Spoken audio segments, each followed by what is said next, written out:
तो संतान उत्पत्ति क्रिया भगवत प्राप्ति में कोई बाधक नहीं है। उसे भगवान के ऊपर छोड़ दो, तुम्हारे प्रारब्ध में होगा तो हो जाएगी। तुम संकल्प क्यों करते हो कि मैं करूंगा या नहीं करूंगा? दोनों फंसने वाली बातें हैं। नहीं करूंगा तो उतने बाधक है, करूंगा उतने बाधक है। तो इस संकल्प को भगवान के ऊपर छोड़ दीजिए। उनकी इच्छा होगी, संतान का संयोग होगा तो तुम्हारे ना चाहने पर भी हो जाएगा, और अगर नहीं है तो। दोस्तों, राधे राधे बोलते रहें और बाबा जी के प्रवचन को आगे बढ़ाते रहें और सुनते रहें। राधे राधे दोस्तों। प्रयास करके देख लो, नहीं होगा तो वो तो ऊपर छोड़ दो। अब हमारा लक्ष्य है भगवत प्राप्ति। अब कैसे होगी इस बात को केवल समझना है। पत्नी में, परिवार में, सब में प्रभु बैठे हुए हैं। वो केवल आपकी भावना के कारण पत्नी बने हुए हैं, पुत्र बनते हैं, पिता माता सब दिखाई दे रहे हैं। वस्तुतः भगवान ही हैं। हर घट में केवल भगवान बैठे हुए हैं। ये सच्ची बात तुमसे कह रहा हूं, उनके सिवा कोई नहीं। इस नाटक को जो जान जाए वो जीवन मुक्त हो जाए। भगवान स्वयं अपने श्रीमुख से कह रहे हैं, मत्तः परतरम नान्यत किंचिदस्ति धनंजय, मेरे सिवा कोई भी नहीं है। पत्नी के हृदय से वो अभी अंतर्ध्यान हो जाए, आप 5 मिनट उसको गले नहीं लगाना चाहेंगे, क्योंकि भगवान चले गए। अब उस शरीर को आप भस्म कर देंगे या गाड़ देंगे, फेंक देंगे। हम सब अनजाने में भगवान से ही प्रेम करते हैं। बस भगवत प्राप्ति इसी भाव से होती है। हम समझते हैं केवल माला चलाना भजन है, हम समझते हैं आरती करना केवल भजन है। ये भजन के अंग हैं, संपूर्ण भजन है। अंदर से भगवत आश्रय, सब में भगवत भाव, और जोई जोई प्यारो करे सोई मोहि भावे। मेरे प्रभु जैसे विधान में मुझे रख रहे, मैं संतुष्ट हूं, और अंदर अंदर उनका चिंतन चल रहा है, नाम जप चल रहा है। इसी से भगवत प्राप्ति हो जाती है। ऐसा नहीं कि नरसिंह मेहता जी के संतान नहीं थी क्या? चरित्र नहीं सुना नरसिंह मेहता जी के? पुत्री थी, पुत्र थे, क्या वो भगवत प्राप्त महापुरुष नहीं? अरे सेवक की भांति भगवान खड़े रहते थे, जहां पुकारते तो सेवक की भांति। ऐसे महान प्रेमी नरसिंह मेहता जी। ये मन में जो बात आ गई आपके, ना हो, मालूम प्रयासरत रहे, नहीं हुआ है तो हमें उदास नहीं होना है। जो पुत्र के संयोग से हमारी कुल परंपरा चलती है, तो हम गोपाल जी को पुत्र मान लेते हैं, भगवान को, और उन्हीं के लिए तो सारे धर्म कर्म हैं, और उनमें चित्त जोड़ देते हैं। अब 21 पीढ़ियां तर जाएंगी आपकी तो बात क्या।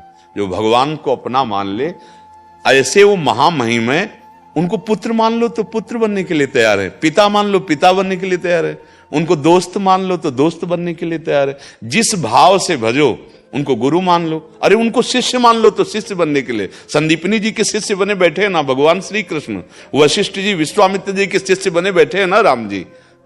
बस हमें भगवान से जुड़ जाना, हमारी चित्त वृत्ति उनसे अपनापन कर ले, बस इसी से भगवत प्राप्ति होती है।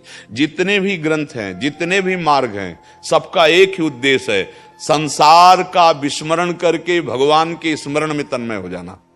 संसार में राग द्वेष, स्त्री पुरुष, जड़ चैतन्य, ये नानात्व का जो स्मरण हो रहा है, इसको भूल जाना और एकमात्र प्रभु के चिंतन में डूब जाना, जिसे तन्मयाहा संस्कृत में कहते हैं देवर्षि नारद जी, वो भक्त तन्मयाहा, अर्थात सारी क्रियाएं करते हुए अंदर से वो प्रभु में तन्मय रहता है। ऐसा जीवन मुक्त है, मरने के बाद मुक्त होने की बात नहीं, वो जीते जी माया मुक्त महापुरुष है, और माया मुक्त पुरुष ही भगवान का दर्शन कर पाता है।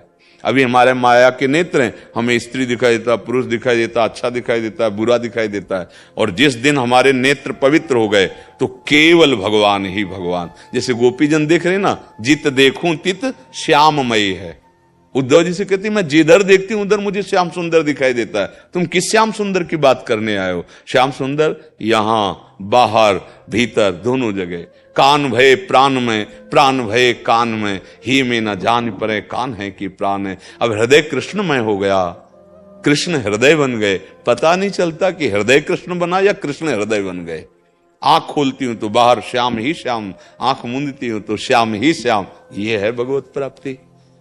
और गोपीजन, क्या पति नहीं है, क्या पुत्र नहीं है, ये भ्रम न डालो, ये अपना संकल्प नहीं। अगर प्रभु की इच्छा है तो संतान हो जाएगी, नहीं इच्छा है तो आपकी तो इच्छा है नहीं, तो आपको कोई परेशानी नहीं। आप भगवत मार्ग में चलिए, समझ रहे ना। हाँ, मन को प्रभु में लगाना ही भगवत प्राप्ति है। निरंतर हमारे हृदय में नाम चल रहा है और रूप का ध्यान हो रहा है, यही परम सिद्धावस्था है।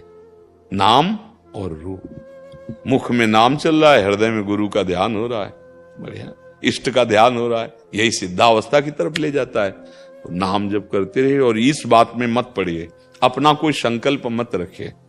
मान लो आप संकल्प रखिए दैववश से गर्भ हो गया, अब आप क्या करोगे? जलोगे, गर्भपात करवा दोगे, उसको नष्ट कर दोगे, नरक मिलेगा। अगर ऐसे अपराध बन गए तो नरक मिलेगा। बिल्कुल ऐसे रहो। अर्जुन जी कह रहे मैं युद्ध नहीं करूंगा, भगवान करे करो। बिल्कुल ऐसे रहो, जैसे आदेश मिले, जैसा विधान बनता चला जाए उसे देखते जाओ, उनका विधान मानकर सुखी रहो, अंदर अंदर सुमिरन करते रहो। ठीक है? वीडियो को लाइक करें और चैनल को सब्सक्राइब करें और राधे राधे कमेंट में जरूर लिख दिया करें।